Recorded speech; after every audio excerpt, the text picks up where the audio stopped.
Most farmers who break the rules lose everything. But in the snowy Alps, Sepp Holzer defied the authorities, risked his land, and harvested lemons and figs where his neighbors failed, without watering or fertilizing once. Why did officials call his technique forbidden? What made his harvests triple while others crumbled? The answer made him an outlaw and changed farming forever. Officials arrived with paperwork in hand, warning notices, legal citations, and threats spelled out in black ink. Over the years, Holzer's mailbox filled with fine after fine, each one a penalty for reshaping the land, for building terraces where only forest was supposed to stand. The state called his ponds and mounds a hazard, accusing him of risking floods and violating strict alpine codes. Inspectors counted up his so-called infractions, 50 separate fines, some reaching thousands of euros. Then came the most severe blow. An order demanded the demolition of his terraces, the very earthworks that protected his crops from the mountain's harshest storms. Holzer appealed, fighting through endless bureaucracy, but every letter threatened to strip him of the farm his family had worked for generations. Neighbors watched in silence, unsure if he'd lose everything or prove the government wrong. Snow clings to the steep slopes of Krameterhof, but the land bursts with color and life.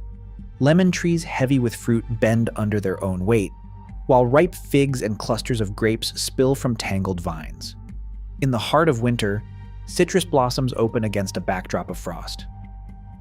Holzer's orchards overflow, baskets filled with kiwis and cherries, while neighboring fields lie barren and brown. Where others see only struggle, thin soils, biting winds, endless drought, his neighbors' crops wither, roots parched, and leaves scorched, despite constant watering and chemical feeds.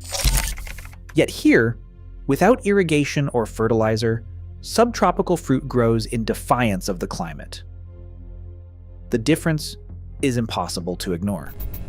Flourishing harvests on one side of the fence, silent failure on the other. Whispers spread through the valley. How could this outlaw farmer coax paradise from the mountain while others barely scraped by? Start by gathering large, rotting logs, old branches, tree trunks, even half-buried stumps left from past storms. Lay them side by side in a shallow trench, forming the backbone of the mound. Fill the spaces between with smaller sticks, twigs, and wood chips, packing each gap so air pockets do not dry out the core. Next, add a thick layer of leaves, grass clippings, or even uprooted sod flipped upside down. This layer will jumpstart decomposition, feeding soil life from the start. Top everything with a generous blanket of soil, at least 6 to 12 inches deep, enough to anchor roots and hold moisture. The finished mound should rise waist-high, wide enough to walk along, tapering at the edges like a natural hillside. Whether you build one bed or a dozen, this layered structure scales up or down, perfect for a backyard patch or a full hillside orchard. Once planted, the real work is done by nature itself. Inside each hugelkultur mound, 3 powerful forces work quietly beneath the surface. First, the buried wood acts like a sponge, soaking up rainfall and dew, then holding that water deep underground.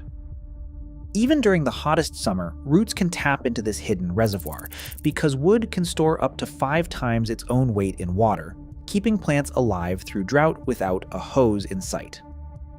As the logs and branches begin to break down, another process takes hold. Microbes and fungi feast on the decaying wood, releasing gentle warmth. This natural heat can keep soil up to 10 degrees warmer than the air above, protecting tender roots from late frosts and pushing the growing season weeks beyond what is possible in bare ground. Over time, the slow breakdown of wood turns the mound into a nutrient goldmine. Minerals like nitrogen, phosphorus, and calcium are released gradually, feeding crops for decades. The result is a bed that waters, warms, and fertilizes itself, year after year. Researchers set out to measure whether hugelkultur's promise held up outside the mountains of Austria. In Kentucky, a university trial compared hugel mounds to flatbeds, tracking soil moisture through the growing season. The results were clear. Hugelkultur beds held between 28 and 45% more water by volume than standard plots, even during the driest weeks. At Kansas State's Willow Lake Farm, student-run trials showed hugel beds kept crops hydrated longer and produced more pumpkins and lettuce per row than conventional methods. Reports from Wheaton Labs in Montana echoed these trends, with backyard trials showing noticeable yield increases, sometimes double, even triple in a single season. Across these independent tests, the numbers spoke for themselves: more moisture, higher yields, less work. One mound is all it takes to start. Dig in a few logs, pile up the layers, and let nature do the rest. Year after year, harvests keep coming. No watering, no fertilizer, no tilling. Some hugelkultur beds have produced for decades, with reports of mounds lasting anywhere from 20 to 100 years. Try it yourself. Build a single mound, plant your favorite crops, and watch as the soil transforms. The results may surprise you. As droughts strain food supplies worldwide, forgotten soil secrets matter more than ever. Sometimes, nature still outperforms invention, if we let it. What would you risk to grow abundance?